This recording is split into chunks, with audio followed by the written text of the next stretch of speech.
is Chandni Dinani welcoming you to Magnet Brains, and today we are going to begin the next chapter, that is the third chapter of the book Honeydew, which is titled as Glimpses of the Past, taken from our freedom movement SD Sawant.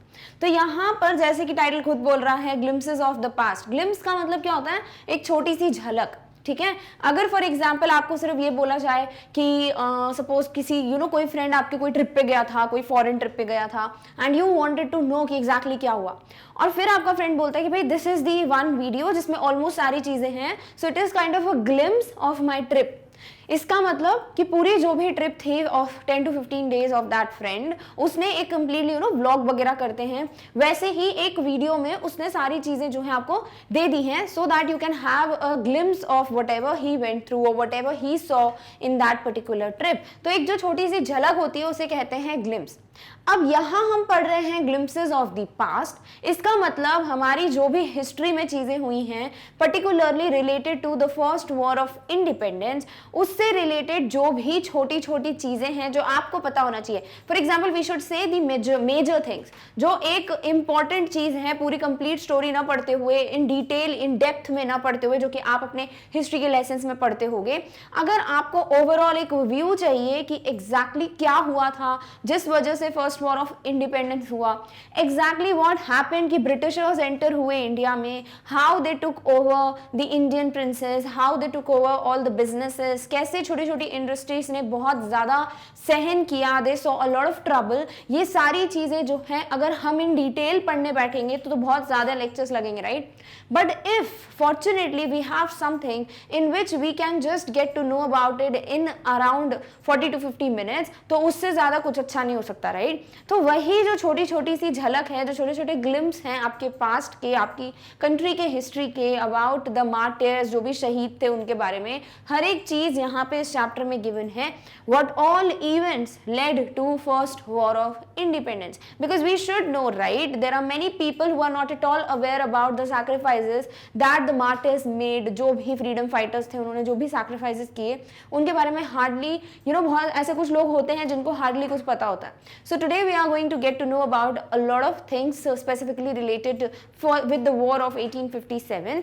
तो यहाँ पर इसीलिए इसको glimpses का, क्योंकि छोटी छोटी चीजों में, छोटे छोटे पार्ट्स में, झलकों में हम देखने वाले हैं exactly the past. Clear? All right. तो आपके चैप्टर में सबसे पहले एक बिफोर यू रीड पार्ट दिया हुआ है, exactly the overview that we are going to cover in this particular story, and then we will begin with all the glimpses. तो यहाँ पे एक अच्छी बात क्या है ना, अगर आप अपनी बुक ओपन करके देखते हो तो वहां पर कुछ इमेजेस हैं, टेक्स्ट नहीं है गिवन, यानी कि जैसे कि पैराग्राफ में आप पढ़ते आए हो ना अभी तक के पहले जो चैप्टर्स थे आपके, वैसा कुछ नहीं गिवन है, बल्कि कुछ पिक्चर्स गिवन है। देयर आर पिक्टोरियल रिप्रेजेंटेशंस, जिसमें एक सॉर्ट ऑफ बबल बना हुआ है, एक जो क्लाउड होता है, टॉकिंग क्लाउड, उसमें कुछ कुछ मेंशन है कि सामने वाले क्या सोच रहा है या फिर क्या बोल रहा है, एग्जैक्टली किस इवेंट के बारे में बात हो रही है। तो बहुत ही क्रिएटिवली आपको ये गिवन है, और आजकल वैसे भी ये जो क्वेश्चन आंसर्स हैं जो क्रिएटिव वे में पूछे जाते हैं वो पिक्चर्स पे बेस्ड होते हैं, राइट। तो यहाँ पर आपको पिक्टोरियल रिप्रेजेंटेशन गिवन है of the glimpses of the past. अब एग्जैक्टली उन पिक्चर्स में क्या लिखा है, उसका मतलब क्या है, वो सारी चीजें हम यहाँ पर डिस्कस करेंगे। Clear? So here are some pictorial glimpses of the history of our country from 1757 to 1857। तो 1757 से लेके 1857 तक, यानी कि फर्स्ट वॉर ऑफ इंडिपेंडेंस जो था, उधर तक क्या चीजें थी, क्या इंपॉर्टेंट चीजें हैं जो हमें पता होनी चाहिए। Obviously we are not given a depth और a detail knowledge about each and everything, but yes we will get to know like a overall outline, ठीक है। तो यहाँ पर आपकी कंट्री, यानी हमारी जो कंट्री है इंडिया, उसकी जो भी पास्ट या हिस्ट्री से रिलेटेड इंपॉर्टेंट ग्लिम्सेस हैं, झलक के हैं, वो सारी चीजें पिक्चर्स के फॉर्म में, पिक्टोरियल वे में हमें दी गई है from 1757 to 1857। These pictures and speech bubbles will help clarify your understanding of the conditions that led to the event known as the First War of Independence in 1857। तो हमारे यहाँ पे जो भी पिक्चर्स दिए हैं वो, और जो भी स्पीच बबल्स दिए हैं, कुछ बबल्स बने हुए हैं, कुछ क्लाउड्स बने हैं, और उसमें स्पीच लिखी हुई है, एग्जैक्टली क्या चल रहा है दिमाग में, क्या बोल रहा है पर्सन, या फिर किस बारे में एक चर्चा हो रही है, या पिक्चर क्या रिप्रेजेंट कर रहा है, वो चीजें हमें गिवन है। तो ये दोनों ही आपको क्या कर रहे हैं, they are helping you to clarify, या आपको क्लियर करने में हेल्प करेंगे your understanding understanding of the conditions, आपकी जो भी अंडरस्टैंडिंग है ऑफ ऑल द कंडीशंस जिसकी वजह से फर्स्ट वॉर ऑफ इंडिपेंडेंस हुआ। ऐसे क्या हुआ था कि वॉर तक बात आ गई इन 1857, द रिवोल्ट ऑफ 1857, वो सारी चीजें हम यहाँ डिस्कस करेंगे। क्लियर? तो बहुत ही इंटरेस्टिंग चैप्टर है, it is nothing like boring कि अरे बाप रे हिस्ट्री पढ़ना पड़ा, यहाँ पर ऐसा कुछ नहीं, बहुत ही अच्छे वे में आपको बहुत इंटरेस्टिंग स्टोरीज दी हैं। So let's just begin with the very first pictorial representation. तो यहाँ पे क्या दिया हुआ है, हेडिंग दी हुई है द मार्टिर्स। इसका मतलब क्या होता है, जो भी शहीद थे, ठीक है, जिन लोगों ने भी अपनी लाइफ को सैक्रिफाइस कर दिया for the freedom of our country, for the freedom of our country man, उन्हें कहते हैं मार्टर्स। ठीक है, ये आपकी हेडिंग है। और पिक्चर में क्या गिवन है कि लिखा हुआ है at a function in Delhi. ये पिक्चर जो है, जो फर्स्ट पिक्चर दिया हुआ है, it is about a function, एक कोई दिल्ली में फंक्शन चल रहा है तब की पिक्चर है, जहां पर एक पर्सन है जो कि है लता मंगेशकर जी। शी इज सिंगिंग, क्या गा रही है वो यहाँ पर, यहाँ स्पीच बबल में दिया हुआ है in English. Then there are 3 other people who are sitting here, that is Pandit Jawaharlal Nehru, Lal Bahadur Shastri and Indira Gandhi. Then नीचे जब हम देखते हैं तो हमें बहुत से मार्टर्स के फोटोज दिखते हैं। फॉर एग्जाम्पल भगत सिंह हैं, महात्मा गांधी जी हैं, देन रानी लक्ष्मीबाई जी हैं, सुभाष चंद्र बोस हैं। तो ऐसे बहुत से पिक्चर्स आपको यहाँ पे गिवन है। क्लियर? तो ये तो पिक्चर समझ आ गया। अब एग्जैक्टली क्या बात हो रही है, सो सबसे पहले यहाँ पर लता मंगेशकर जी क्या गा रही हैं वो लिखा है, ओ माई countryman, let your eyes fill with tears as you recall the sacrifices of India's martyrs। तो यहाँ पे ये जो लाइन है ना, ये हिंदी सॉन्ग जो गाया था उस वक्त, बहुत ही फेमस सॉन्ग है जो हम हर किसी को पता है, उसको इंग्लिश में कन्वर्ट करके दिया है कि जितने भी मेरे कंट्री मैन हैं, यानी ए मेरे वतन के लोगों, let your eyes fill with tears, जरा आंख में भर लो पानी। ठीक है, As you recall the sacrifices of India's martyrs, जो शहीद हुए हैं उनकी जरा याद करो कुर्बानी। तो ये जो सॉन्ग की लाइंस हैं, इन्हीं को आपके इंग्लिश में कन्वर्ट करके यहाँ पे मेंशन किया गया है कि this picture is representing a function that took place in Delhi. ठीक है, तो ओवरऑल ये फंक्शन हुआ था दिल्ली में, विच वॉज समथिंग जो कि किनके लिए किया गया था, किनको बोल सकते हैं, ये चीज फंक्शन जो है वो किनके लिए था, टू गिव रिस्पेक्ट, टू पे ग्रैटिट्यूड टू ऑल द मार्टिर्स। ठीक है, और वो जो चीज है तब क्या हुआ था, ये जो सॉन्ग है which very well describes all the sacrifices that were made by the martyrs, वो सॉन्ग है मेरे वतन के लोगों, एंड दैट वाज सung in this function. Clear? So Lata Mangeshkar ji जो है a very well known renowned singer, वो गाना गा रही हैं मेरे वतन के लोगों। I have written all the lyrics है। With her, Pandit Jawaharlal Nehru, Lal Bahadur Shastri and Indira Gandhi can also be seen. As I have already told to you कि यहाँ पर लता मंगेशकर जी हैं, then पंडित जवाहरलाल नेहरू, लाल बहादुर शास्त्री और इंदिरा गांधी जी भी यहाँ पे बैठे हुए हैं, और उनके सामने जो है ये गाना वो गा रही हैं, ए मेरे वतन के लोगों। Clear?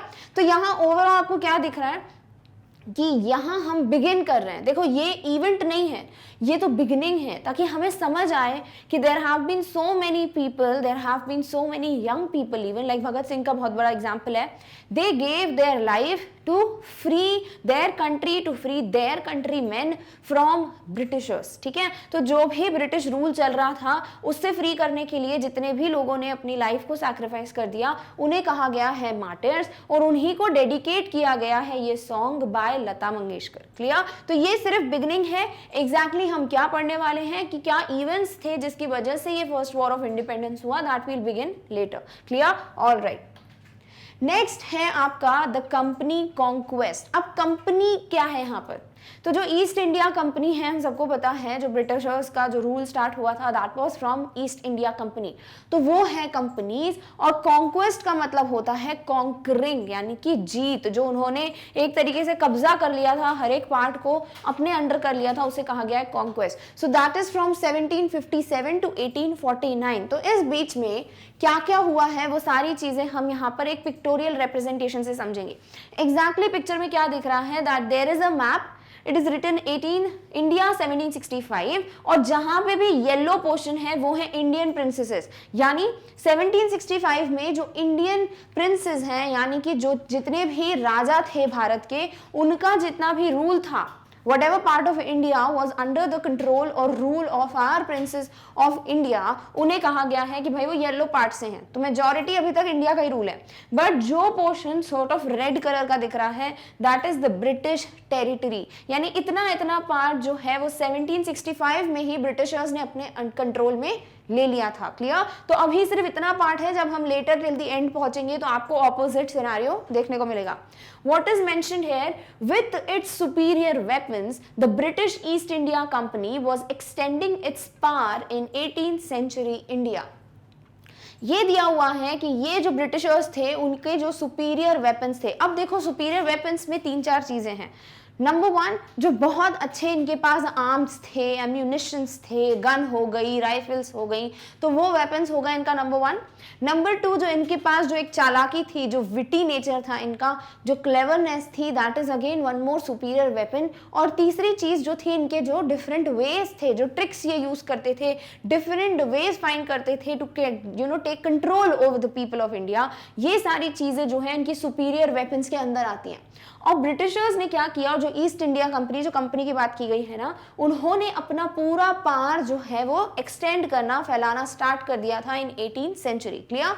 So with its superior weapons, the British East India Company was extending its power in 18th century India. This means rule or dominion of British East India Company on the Indian subcontinent, which commenced in 1757. तो इनका जो rule है, जो dominance है, जो एक तरीके से इनका पावर था, जो ओवर पावरिंग था नेचर इनका, ब्रिटिश ईस्ट इंडिया कंपनी का, तभी बोला है कंपनीज कॉन्क्वेस्ट, वो कमेंस हुआ, बिगिन हुआ कब? In the year 1757. So that's why it is known as the companies conquest. अब धीरे धीरे जब ये कंप्लीट होता जाएगा, कंटिन्यू होता जाएगा इनका जो डोमिनेंस है, और 1849 तक क्या सिनेरियो है, वो सारी चीजें हम इसके अंदर देखेंगे। Clear? All right. Next picture जो इसी के अंदर है, the company's conquest, obviously about the map. So what we can see is कि यहाँ पे ज्यादा इंडिया का ही अभी कंट्रोल है, बट बिगिन हो चुका था ब्रिटिश का dominance. So slowly they began expanding and extending that dominance in India. Slowly क्यों बोल रहे हो? देखो धीरे धीरे, अभी रेड पार्ट दिख रहा है, वही है ब्रिटिश का कंप्लीटली जो उन्होंने डोमिनेंस करना स्टार्ट कर दिया था, जो रूल करना स्टार्ट कर दिया था। तो ये धीरे धीरे अब एक्सटेंड होगा, धीरे धीरे ये फैल रहा है। One of the reasons they were able to do so was that they possessed superior weapons. तो इसका जो एक बहुत इंपॉर्टेंट रीजन था वो क्या था कि इनके पास बहुत ज्यादा सुपीरियर वेपन्स थे। स्पेसिफिकली यहाँ पे इनके वेपन्स की बात हो रही है, जो हथियार थे इनके पास, जो एमिनेशंस थे, जो आर्म्स थे, देन गन्स वगैरह की जो बात हो रही है, ऑब्वियसली वैसा कुछ इंडिया में नहीं था। तो एक तो बहुत बड़ा रीजन यही था उनकी जो ओवर पावर करने का, जो एक्सटेंड करने का अपनी पावर को इंडिया में, that was the superior weapons. Clear? All right. Then Indian princes were short sighted. जो प्रिंस थे, वहां के जो राजा थे, वो क्या थे? शॉर्ट साइटेड थे। अब शॉर्ट साइटेड का मतलब क्या होता है? जिसको दूरदृष्टि नहीं होती, जिसकी जो सिर्फ थोड़ी देर के लिए सोचता है। फॉर एग्जाम्पल, अगर आपके पास कोई भी एक स्कीम आती है तो आप सिर्फ ये सोच रहे हो, अरे भाई 1-2 महीने के लिए मुझे बड़ा फायदा होगा, so let me go for that. But एक तरीके के कोई लोग होंगे, कैटेगरी के लोग होंगे, जो ये सोचेंगे कि भाई अभी 1-2 महीने की नहीं, मुझे बेनिफिट्स देखने हैं, आगे जाके क्या मुझे कोई नुकसान हो सकता है, क्या मैं रिस्क में हूं। उस पर्सन को कहते हैं कि वो फार साइटेड है, उसको दूर का वो सोचता है, फ्यूचर का सोचता है। बट जो शॉर्ट साइटेड होते हैं वो क्या करते हैं? सिर्फ अभी के बेनिफिट सोचते हैं, बाकी के जो फ्यूचर कॉन्सिक्वेंसेस हैं उनके बारे में नहीं सोचते। और तब के जो इंडिया के जो प्रिंस थे, यानी कि जितने भी राजा महाराजा थे वहां के टाइम के, वो सब शॉर्ट साइटेड थे। ऐसा क्यों? Let's just see the picture. Indian prince was short sighted. That upstart raja भा call the English merchants, they will help me to defeat him. अब यहाँ पर जो सिनेरियो दिख रहा है वो ये है कि ये एक प्रिंस है, उनकी बाकी की जितनी भी सभा है वो खड़ी हुई है, और उनसे वो डिस्कस कर रहे हैं कि भाई जो दूसरी टेरिटरी का राजा है वो बड़ा स्मार्ट बन रहा है, और जाओ और किनको बुला के लाओ? ब्रिटिश मर्चेंट्स को, जो इंग्लिश या ब्रिटिशर्स जो कि बिजनेस करते हैं, मर्चेंट्स यानी कि जो बेचते हैं चीजें, या बिजनेसमैन हैं, उनको बुला के लाओ। उनकी मदद से हम क्या करेंगे? इस राजा को हरा देंगे, क्योंकि उनके पास सुपीरियर वेपन्स होते हैं, राइट? तो अगर वो हमारे पास आ जाएंगे, हम उनको पहले इन्विटेशन देंगे, तो उनके वेपन्स की मदद से हम उस राजा को हरा देंगे। तो यहाँ पर शॉर्ट साइटेडनेस क्या दिखी कि राजा ने सिर्फ अभी ये सोचा कि मैं अभी इस वक्त उस टेरिटरी के या जो दूसरा राजा है उसको तो हरा दूंगा, बट उन्होंने ये नहीं सोचा कि क्या पता फ्यूचर में इसका क्या कॉन्सिक्वेंस हो सकता है, क्या कॉन्स हो सकते हैं, व्हाट इफ ये ब्रिटिशर्स जो है वो मुझे ही रूल करने लगे। तो ये सब चीजें उन्होंने सोची ही नहीं, और इसीलिए उनको शॉर्ट साइटेड कहा गया है। The people had no peace due to such constant fights, और क्योंकि बहुत लगातार लड़ाइयां चलती रहती थी दो टेरिटरीज के बीच में, हर एक राजा दूसरे राजा से लड़ता रहता था, इस वजह से कोई शांति कोई पीस था ही नहीं इंडिया में। और लेटर जाके आपको यही दिखेगा कि इस ही चीज का फायदा उठाया था ब्रिटिशर्स ने। Clear? So the upstart, that upstart का मतलब क्या होता है? अ न्यू कॉम्पिटिटर, जो बड़ा स्मार्ट बन रहा है, जो नया फील्ड में आया है राजा, जो हमारा एक कॉम्पिटिशन है, उस राजा मतलब राजा भा यानी कि दैट किंग, उसको बोल सकते हैं कि उनके बारे में बोलते हुए, उनको सिग्निफाई करते हुए वो बोल रहे हैं कि इंग्लिश मर्चेंट्स को बुलाओ, वो मेरी मदद करेंगे to defeat that king. The Indian prince were short sighted, they only thought about immediate benefits and ignored the long term consequences they had to face. तो why they are called short sighted वो clear हो गया है कि सिर्फ अभी जो पास में बिल्कुल चीजें अच्छी अच्छी दिख रही थी ना, इमीडिएट बेनिफिट, सिर्फ उसका सोचा, और जो उनको लॉन्ग टर्म कॉन्सिक्वेंसेज फेस करने पड़ते, जो आगे जाके उनको डिफिकल्टीज देखनी पड़ती, उसके बारे में नहीं सोचा, इसीलिए बोला गया है short sighted. Done? Alright. They decided to take help from the English merchants so that they could help them to defeat their rivals. तो फाइनली ये क्या करते हैं? ये डिसाइड करते हैं कि भाई हमें इंग्लिश मर्चेंट से ही हेल्प मांगनी पड़ेगी ताकि हम अपने जो भी कॉम्पिटिटर्स हैं, जो बाकी के राजा हैं, उनको हरा सके। और ये नहीं उन्होंने देखा कि भाई वो इतने पावरफुल है अगर इंग्लिश मर्चेंट्स, तो वो मेरी क्यों सुनेंगे आगे जाकर, वो मेरे को ही ओवर पार कर सकते हैं, तो वो उन्होंने कभी नहीं सोचा। एंड दैट्स वाई कोई पीस ही नहीं था कंट्री में, देयर वाज नो शांति, इस वजह से इसका फायदा उठाएंगे कौन? Britishers. Done? All right.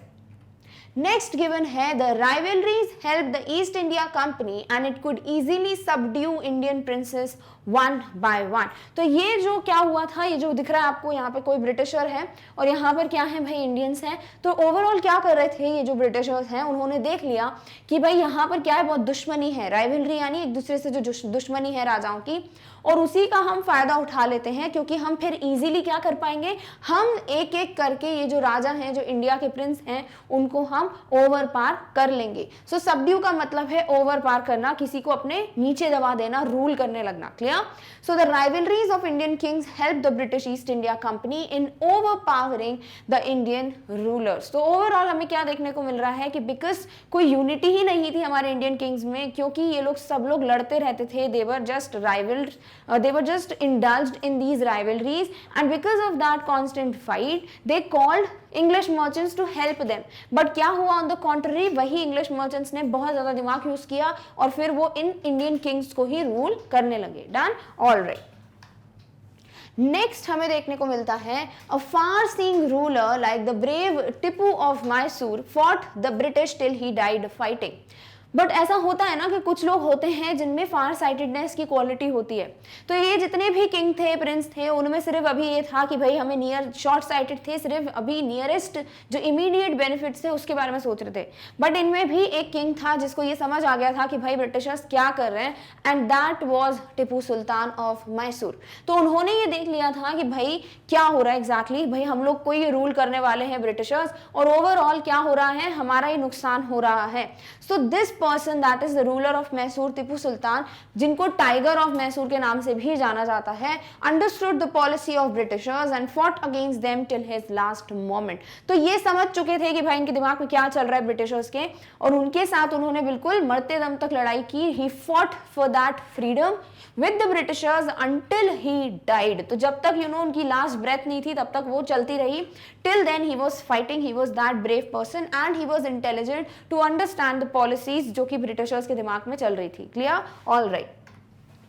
Next is how did Indians react to these conquest. अब हम क्या देख रहे हैं, धीरे धीरे जो ईस्ट इंडिया कंपनी है वो कॉन्कर करती जा रही है, तभी टाइटल दिया है the East India companies conquest या द कंपनीज कॉन्क्वेस्ट, राइट। अब ये धीरे धीरे जब बढ़ता जा रहा था, इनका एक्सटेंड होता जा रहा था इनका रूल, तब कुछ लोगों का रिएक्शन अलग था और कुछ लोगों का रिएक्शन अलग था। तो यहाँ हम देखें कि डिफरेंट इंडियंस का डिफरेंट रिएक्शन था। Number one, how did Indians react to these conquest. तो एक कैटेगरी ऑफ लोग सोच रहे हैं, thank God there is peace in the country now, no more wars and no looting of thugs. It is God who sent the British, our destiny is linked with them. तो पहले जो category के लोग हैं वो सिर्फ इतना सोच रहे थे कि बड़ी अच्छी बात है, अब सिर्फ शांति शांति रहेगी हमारी कंट्री में और अब कोई भी झगड़ा नहीं होगा, लड़ाई नहीं होगी, क्योंकि भाई इंग्लिश मर्चेंट्स आ गए, इतना ज्यादा पावर है कि बाकियों के पास इतना पावर ही नहीं कि भाई लड़ाई झगड़ा हो। और अब कोई लूटिंग भी नहीं होगी, कोई ठग आकर, जो डाकू लुटेरे होते हैं वो आकर हमारे किंगडम को लूट के भी नहीं जाएंगे, कोई भी चीज नहीं लेके जाएंगे, बिकॉज हमारे पास एक सुपीरियर पावर है। It is God who sent the British. ये लोग इतने थैंकफुल थे, ग्रेटफुल थे, कैटेगरी ऑफ पीपल, वो सिर्फ इमीडिएट बेनिफिट देख रहे थे ना, सो दे वर लाइक कि बहुत अच्छी बात है भाई, ब्रिटिशर्स को भगवान ने भेजा है। Next is our destiny is linked with them. हमारी किस्मत में ही ये लिखा था कि इंग्लिश मर्चेंट्स जो है वो हमारी डेस्टिनी से लिंक्ड है। तो ये तो एक कैटेगरी के लोग थे जिनका ये ओपिनियन था। नेक्स्ट कैटेगरी के लोग क्या सोच रहे थे? The white man has killed और dethroned our kings, now we have become slaves of foreigners, some kings were not good but after all they were of this land. और दूसरी कैटेगरी के लोग जो हैं वो ये बोल रहे थे कि अब हमारे जितने भी किंग थे उनका थ्रोन छीन लिया है, उनका किंगडम, उनका राज्य छीन लिया है। किसने? इंग्लिश मैन ने, व्हाइट मैन ने, फॉरेनर्स ने। हम उनके स्लेव बन चुके हैं, हम उनके अंडर एक तरीके से उनके नौकर बन गए हैं, ठीक है। Next, some kings were not good but after all they were of this land. फिर ये सोचते हैं ठीक है, हमारे जो इंडिया के किंग हैं वो भी कुछ अच्छे नहीं थे, बट एटलीस्ट वो हमारी कंट्री के लोग थे, कोई और बाहर की कंट्री का आकर कोई फॉरेनर जो है वो हमें रूल नहीं कर रहा है। क्लियर? तो ये दो ओपिनियंस थे जब ये कंपनी का कॉन्क्वेस्ट चल रहा था। सो फर्स्ट जो कैटेगरी के लोग हैं उनके डायलॉग्स यहाँ पे लिखे हुए हैं। सो ओवरऑल हम देख सकते हैं कि ये लोग शॉर्ट साइटेड हैं, इनको सिर्फ इमीडिएट बेनिफिट्स दिख रहे थे कि थैंक गॉड भगवान ने भेजा है, हमारी डेस्टिनी लिंक थी इनके साथ, और अब कोई वॉर नहीं होगा, कोई लूटिंग नहीं होगी by thugs. So these are the benefits that were thinking and they thought that it is good that these foreigners have come. But जो नेक्स्ट कैटेगरी के लोग थे, जो कॉमन लोग थे, वो समझ चुके थे कि भाई कैसे हमारे किंग्स का राज्य छीन लिया है, कैसे वो लोग जो है हमारे किंग्स को मार डाल रहे हैं, धीरे धीरे we are losing our own people. हमारे लैंड के थे कुछ किंग्स, एटलीस्ट वो हमारे लैंड के थे, भले ही वो कुछ अच्छे नहीं थे या फिर कुछ लोग जो है वो इतने क्रूअल थे, but it's okay, they were at least of our land, of our country, and now we have become slaves of these foreigners. Clear? All right. Next third category आपको दी गई है ब्रिटिश रूल 1765 टिल 1836। तो ये जो time period है इसमें बहुत ज्यादा ओवर पार करने लगे थे फॉरेनर्स, ब्रिटिशर्स, किस तरीके से, वो सब चीजें हम देखने वाले हैं। क्लियर? तो यहाँ पे आपको जो पिक्टोरियल रिप्रेजेंटेशन दिया है कि religious leaders preached ideas like untouchability and child marriage. अब धीरे धीरे कैसे ब्रिटिशर्स ने ये सारी चीजों को, जो कुछ भी हो रहा था उनको यूज किया अपने खुद के एडवांटेज के लिए, and then they use these things to overpower, to dethrone all the Indian kings, और ताकि वो सबको स्लेव बना पाए अपने अंडर। ठीक है? तो अब यहाँ पर हमें क्या दिया हुआ है कि डिफरेंट जो रिलीजियस लीडर्स थे, जो भगवान की पूजा पाठ करते थे, जिनको माना जाता था बहुत, वो लोग क्या करते थे, कुछ ऐसे नॉर्म्स फॉलो करते थे, कुछ सुपरस्टिशंस थे जिन्हें फॉलो करते थे, जिसकी वजह से हमें बड़ा नुकसान हुआ। So the religious leaders preached यानी प्रैक्टिस्ड, वो इसको पढ़ते थे, इसी को मानते थे, इन्हीं को प्रैक्टिस करते थे, ideas like untouchability and child marriage. उस वक्त अनटचेबिलिटी यानी कि ऐसे कोई कास्ट का है, कोई छोटी कास्ट का है तो उसको टच नहीं करने देते थे चीजों को, उसे नीचे बिठाते थे, वो किसी के घर की चीजें नहीं टच कर सकता, तो उन्हें कहते हैं अनटचेबिलिटी। नेक्स्ट होता था चाइल्ड मैरिज, जो 18 से भी छोटे होते थे उनकी जल्दी से शादी करा दी जाती थी। स्पेसिफिकली गर्ल्स को माना जाता था the reason for all the wrong things happening in the world, और इसीलिए जितना जल्दी हो सके they were married. So these were some things जिसकी वजह से, जो कि ब्रिटिशर्स के हिसाब से तो गलत था ही, बट इन्हीं चीजों को आगे जाके वो यूज करेंगे to overpower the kings. So anyone who crosses the seas loses his religion. All the misery in the world is due to women. क्या सुपरस्टिशंस थे इनके कि कोई भी अगर ये सी को, समुद्र को पार करके उस साइड चला जाता है, अगर कोई भी क्रॉस करता है सी को और दूसरे साइड चला जाता है, तो वो अपना रिलीजन खो देगा, जो कि हमारे लिए बड़ा इंपॉर्टेंस रखता है, राइट? हम इंडियंस के लिए रिलीजन बहुत ज्यादा इंपॉर्टेंस रखता है। तो तब के टाइम पे ऐसा था कि अगर कोई भी सी को क्रॉस करके जाता है तो उसको उसके रिलीजन से निकाल दिया जाता था। दूसरी चीज थी कि तब के लोग मानते थे कि जितनी भी इस वर्ल्ड में बुराइयां हैं, जितने भी ट्रबल्स हैं, जितनी भी दुखदाई चीजें हैं, मिसरी यानी कि सफरिंग्स, वो सब किसकी वजह से है? विमेन की वजह से है। And that's why they found it very much suitable to get them married as soon as possible, to use them just for the household chores, that's it. तो तब के टाइम पे जो विमेन होती थी, they hardly had any value, they were considered as reasons for all the sufferings that were taking place in that particular world. तो इस वजह से ये जो चीजें थी ना, जो सुपरस्टिशंस थे इनके, जो छोटी छोटी सोच थी इनकी, नैरो माइंडेडनेस थी, उनको जाके आगे ब्रिटिशर्स यूज करेंगे अपने एडवांटेज के लिए। Clear? All right. The truth was that Indians had lost self-respect. The British scorned them. Scorned का मतलब क्या है?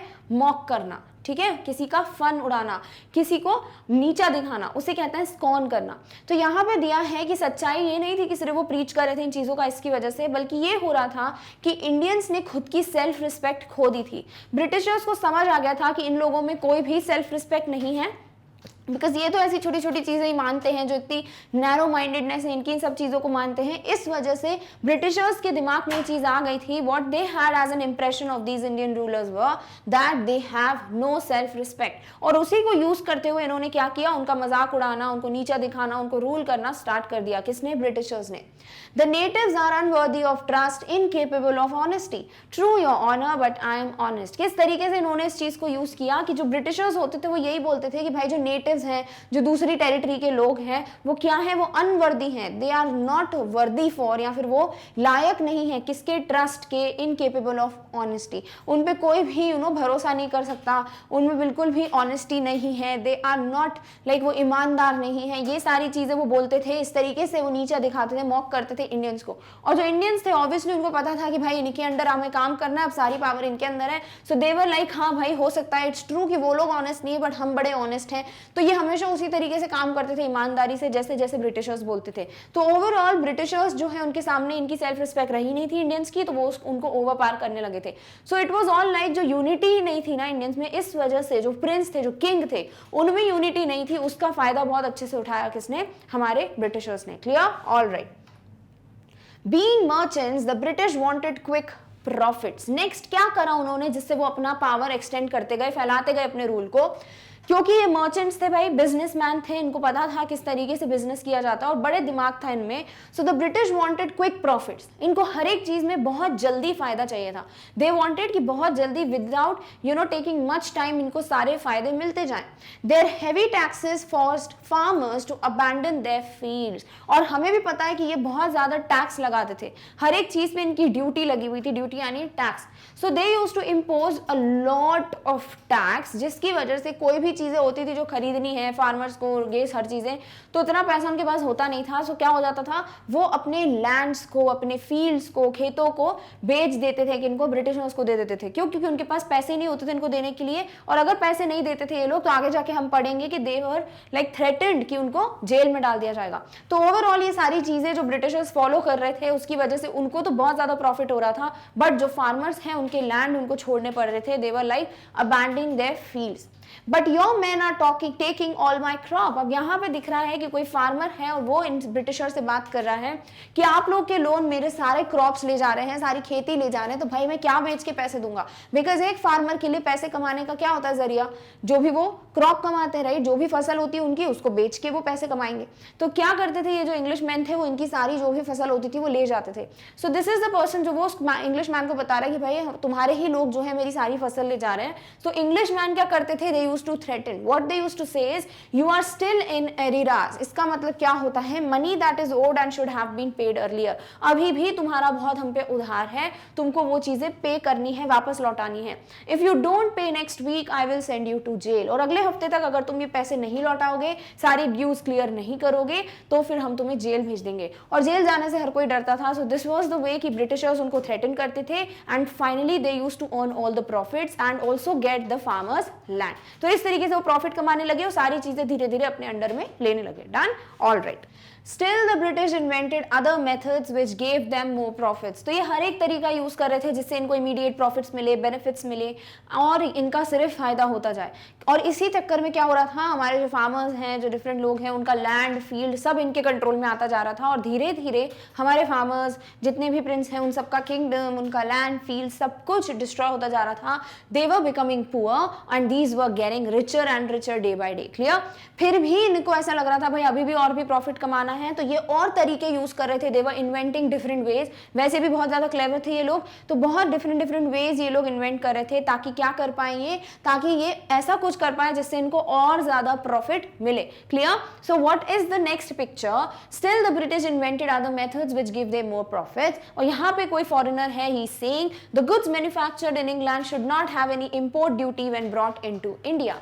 A good idea. The East India Company's laws began to cripple Indian industries. तो overall यहाँ पे क्या देखने को मिल रहा है कि ये जो फॉरेनर है उनका जो नेक्स्ट आइडिया था वो ये था कि जो भी इंग्लैंड से, उनके लैंड से जो भी चीजें इंडिया में आएंगी, जो भी इंपोर्ट की जाएंगी, उस पर कोई भी ड्यूटी यानी कि कोई भी टैक्स नहीं लगेगा, क्योंकि जब टैक्स लगता है तो फायदा किसका होगा भाई, इंडियंस का, और इनका नुकसान हो जाएगा, राइट। तो ये क्या करते थे, ये हर एक चीज जो भी मंगाते थे इंग्लैंड से, जो भी प्रोडक्ट्स मंगाते थे उस पर कोई भी टैक्स नहीं लगाते थे। There was no import duty levied on it, and this was obviously considered a good idea by the fellow जो भी इनके कुलीग्स थे उनसे, and the East India Company's laws began to cripple Indian industries, और धीरे धीरे ये destroy करने लगा, रुइन करने लगा हमारे इंडियन इंडस्ट्रीज को।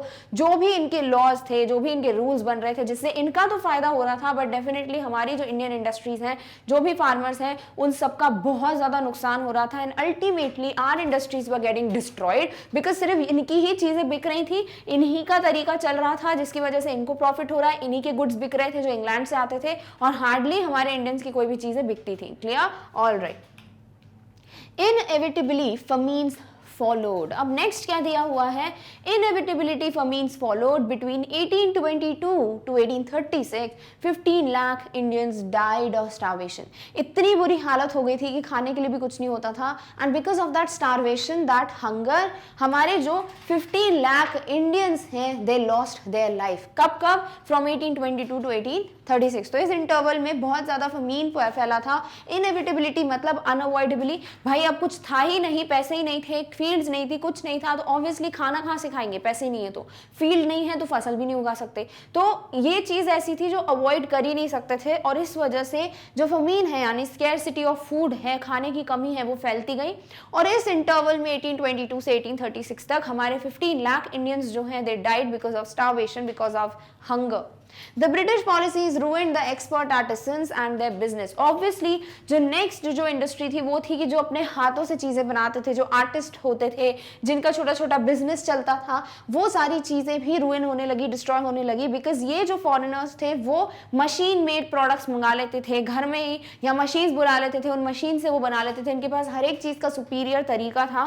सो उस वजह से क्या होता था, उनकी चीजें जल्दी बन जाती थी, और वही चीजें खरीदने के लिए लोगों को वो प्रेशराइज करते थे, और बाकी जो इन आर्टिसंस की चीजें होती थी, इनका जो बिजनेस था वो भी धीरे धीरे डिस्ट्रॉय होने लगा। सो ओवरऑल देखने को मिलता है कि कितना नुकसान होने लगा हम इंडियंस का। Done? All right. So with this we finally come to an end of the first part of the chapter glimpses of past। So overall अभी तक हमें समझ आ रहा है कि कैसे because there was no unity, because there was no peace among the princes or among the kings of the Indian kingdoms, और इस वजह से क्या हुआ, they called upon the English merchants कि भाई आ जाओ हमें हेल्प करो दूसरे राजा को हराने में, बट उन्होंने यही नहीं सोचा कि आगे जाके ये भी तो हो सकता है कि वही फॉरेनर्स हमको ओवर पार करने लगे, हमें रूल करने लगे, and that is something which happened. बिल्कुल अवॉइड नहीं कर सकते इस चीज को, बिकॉज इंग्लिश मर्चेंट्स बहुत ज्यादा क्लेवर थे, बहुत स्मार्ट थे, और वो समझ चुके थे कि भाई ये प्रिंस लोग जो है, किंग लोग जो है, वो तो अपने आपस में लड़ने में लगे हुए हैं, तो इसका फायदा उठाते हैं, और इन्होंने धीरे धीरे क्या किया, हर एक चीज को ओवर पार करने लगे, हर एक चीज को रूल करने लगे। एंड फाइनली जितने भी छोटे मोटे फार्मर्स थे, जो छोटे मोटे बिजनेस थे, इंडस्ट्रीज थी, आर्टिस्ट थे, वो सारी चीजें जो है वो डिस्ट्रॉय होने लगी, रुइन होने लगी, एंड फाइनली हर जगह सिर्फ इंग्लिश मर्चेंट्स का ही बिजनेस चलने लगा। They earned a lot of profit. Overall सिर्फ उनकी ही अच्छी चीजें हो रही थी, एंड जो भी डिसएडवांटेजेस थे, जो भी सफरिंग्स थी, वो सब किसके किसके पार्ट में आई, हम बोलना चाहिए किसके हिस्से में आई, that was for the Indians. Clear? So this is how हम देख सकते हैं कि जो एक तरीके से एक्सटेंड हो रहा था इनका पावर, कैसे वो जो रेड एरिया हमने मैप में देखा था, अब धीरे धीरे वो जो पूरा येलो एरिया है वो पूरा रेड एरिया से कवर्ड हो जाएगा, राइट, बिकॉज हर जगह अब इंग्लिश मैन या फॉरेनर्स या ब्रिटिशर्स आप कह सकते हो, इनका रूल चलने वाला है।